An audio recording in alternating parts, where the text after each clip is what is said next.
The days of going without Apple CarPlay or Android Auto during motorcycle rides are over. I've been using this Android Auto and Apple CarPlay unit from AutoCast for more than a year now without any issues. So when the company contacted me and asked if I'd like to review their latest version, I said sure, why not? My current AutoCast has operated flawlessly, so I was naturally curious to see how AutoCast might have improved an already good product. Right out of the gate, the latest CarPlay Lite C5 SE is slimmed down.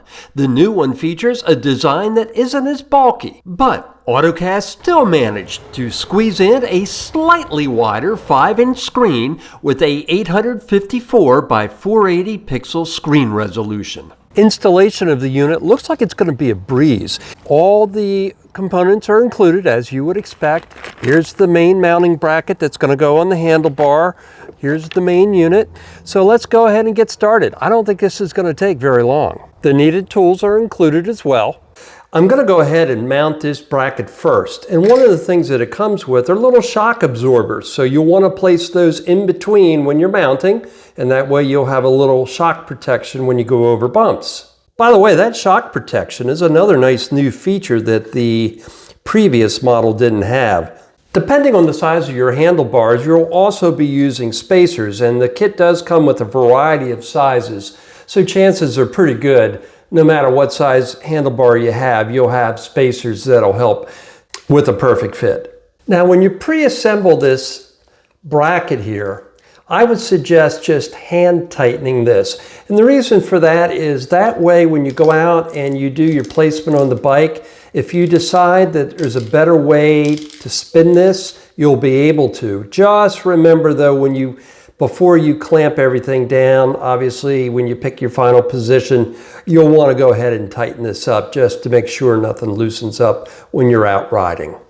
Now, if you have a big music collection, it also comes with a micro SD slot, so you could store your music on the motorcycle.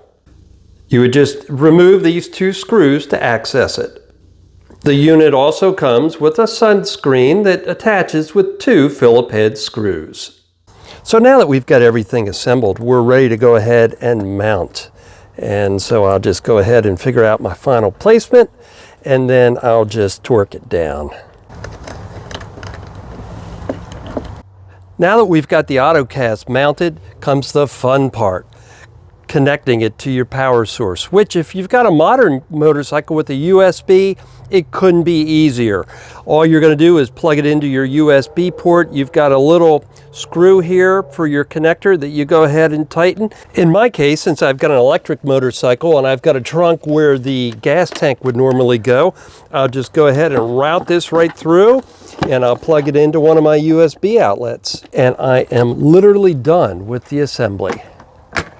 So next, if I did everything right, I should be able to just key on the bike and it should power right up. So it's high noon here in Jacksonville and the blazing sun with the temperature about 80 degrees.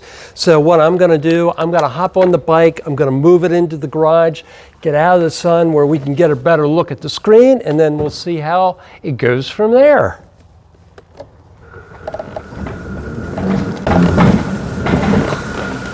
The first time pairing process for Android Auto or Apple CarPlay is exactly like it is in the car. All you do, you follow the prompts. So no need to waste your time with that. It took me, maybe 30 seconds to do.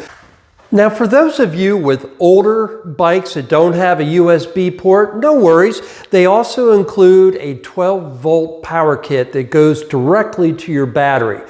Now, I'm not going to bother to go through that, but if you're not familiar with how to hook up accessories to a 12-volt, I'll go ahead and put a video at the end of this one where I did an install on an old Kawasaki Vulcan of some heater grips, because the bottom line is, as far as the connection to the battery goes, it's the same procedure.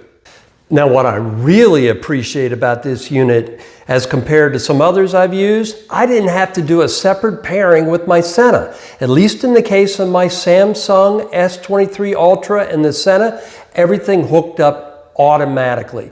I've already done a quick test, music is playing fine, so the next thing to do is take it for a ride.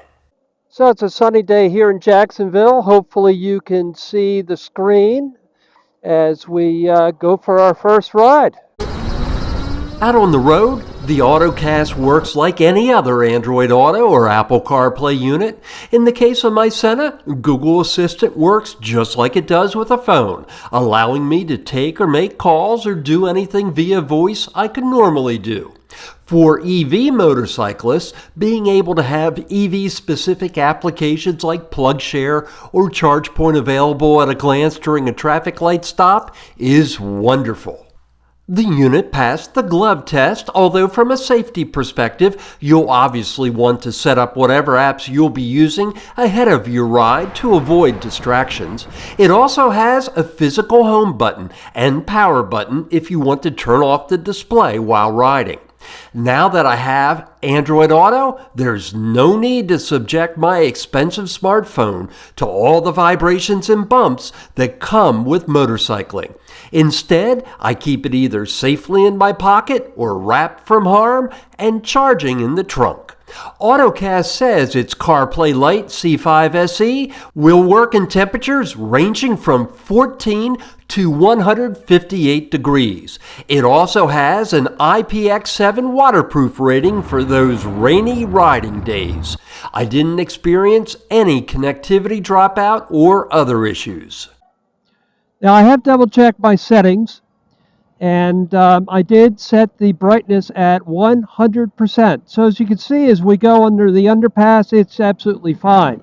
But when we get back into full sun, while it's legible, it isn't as bright as the dash is. So if I had a recommendation for AutoCast, I would say figure out a way to crank that brightness up a little bit more. Performance-wise, the AutoCast is working exactly as expected. Given how well my other AutoCast has held up, I don't see any reason this one shouldn't provide years of trouble-free service. AutoCast provided EV Rider with the CarPlay Lite C5 SE featured in this review, but did not have any editorial input into this video's production. Nor did it see an advanced copy of the video. EV Rider's editorial policy regarding review units is linked in the description field of this video on YouTube and in the story at evrider.tv on the web for anyone that would like to review it. If you've enjoyed this episode of EV Rider or found it useful, I hope you'll go ahead and subscribe to the EV Rider YouTube channel and give this video a like so I can bring you more adventures in EV motorcycling. Thanks so much for watching, and we'll see you again soon.